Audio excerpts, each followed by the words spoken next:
மதுரையில் வரும் 25ஆம் தேதி நடைபெறுவதாக இருந்த தமிழக வெற்றிக் கழகத்தின் மாநாடு 21ஆம் தேதிக்கு மாற்றப்பட்டிருப்பதாக தகவல் வெளியாகியிருக்கிறது. இது தொடர்பான கூடுதல் விவரங்களை நம்முடைய சிறப்பு செய்தியாளர் செந்தில்ராஜாவிடம் கேட்கலாம்.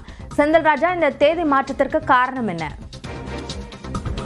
அபிநயா, தமிழக வெற்றி கழகத்துடைய 2வது மாநில மாநாடு 25ஆம் தேதி நடைபெறும் என்று விஜய் அறிவித்திருந்தார். அதற்காக அந்த மாநாட்டு திடலில் பந்தக்கால் நடும் பணி என அனைத்தும் நடைபெற்றது. அதே சமயம் காவல்துறையில் அனுமதி கேட்டு அக்கட்சியுடைய பொதுச் செயலாளர் ஆனந்த் கடிதம் கொடுத்திருந்தார் எஸ்பி அலுவலகத்தில். ஆனால் மாநாடு நடைபெறும் நாளன்று அந்த 2 நாட்களில் விநாயகர் சதுர்த்தி வருவதன் காரணமாக வேறு தேதியில் நடத்த முடியுமா என்று காவல்துறை சார்பில் கட்சியினருக்கு கோரிக்கை வைக்கப்பட்டிருந்தது.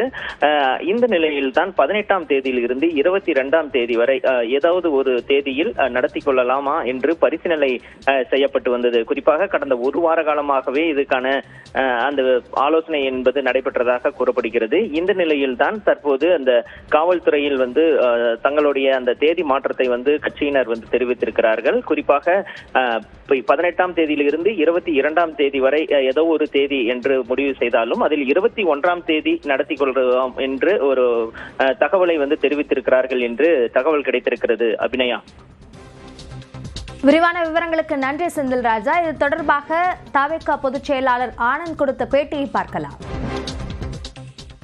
காவல்துறை விநாயகர் சதுர்த்தி 27ஆம் தேதி வர்றதுனால அவங்க 18லிருந்து 22ஆம் தேதி வரை ஒரு தேதியை நீங்கள் கொடுக்க வேண்டும் என்று சொன்னார்கள். அதனால தலைவர் அவர்கள் ஒரு தேதியை முடிவு பண்ணி கொடுத்திருக்கிறாரு. நாளைக்கு உங்களுக்கு அறிவிக்கும்.